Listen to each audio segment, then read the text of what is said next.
Nepal also gearing up for elections. Parliamentary polls set to be held in November. Domestically, there are concerns over a stagnant economy and high inflation. But analysts say foreign policy could feature high on the agenda as well. The Himalayan nation of 29 million people is wedged between India and China. And as Ishan Garg explains from the capital, Kathmandu, when it comes to foreign policy, the country is also sandwiched between the two Asian superpowers, with the US potentially entering the fray as well.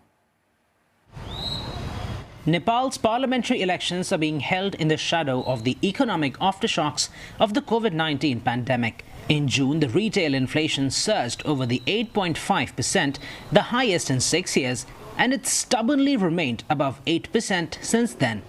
Nepal's economic problems will be one of the biggest challenges facing the 275 lawmakers who will be elected to the country's House of Representatives in November.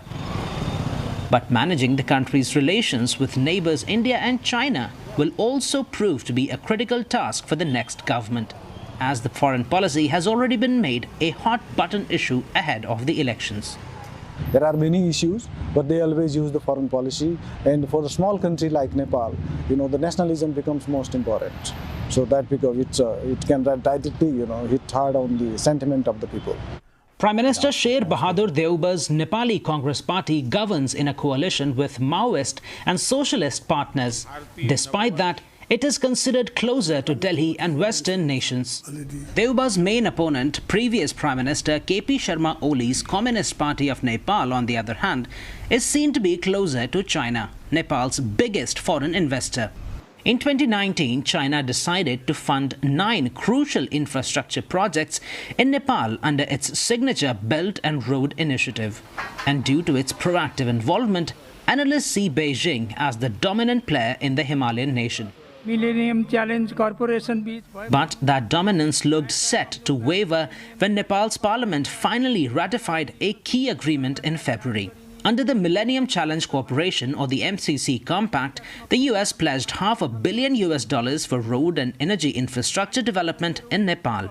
The landlocked country could benefit significantly from it. But many were against it, as they saw it as a way for the US to use Nepal as a tool to counter China's influence. There were also fears that the pact could compromise Nepal's sovereignty. After much opposition, the MCC was ratified after the US government clarified in writing that it was not a part of Washington's Indo-Pacific strategy and that Nepal constitution, quote, prevails over the agreement. As much as Nepal is skeptical about foreign intentions in the country because of its location between India and China, analysts say the country will inevitably figure in the regional strategy of the US as it refocuses on the Indo-Pacific.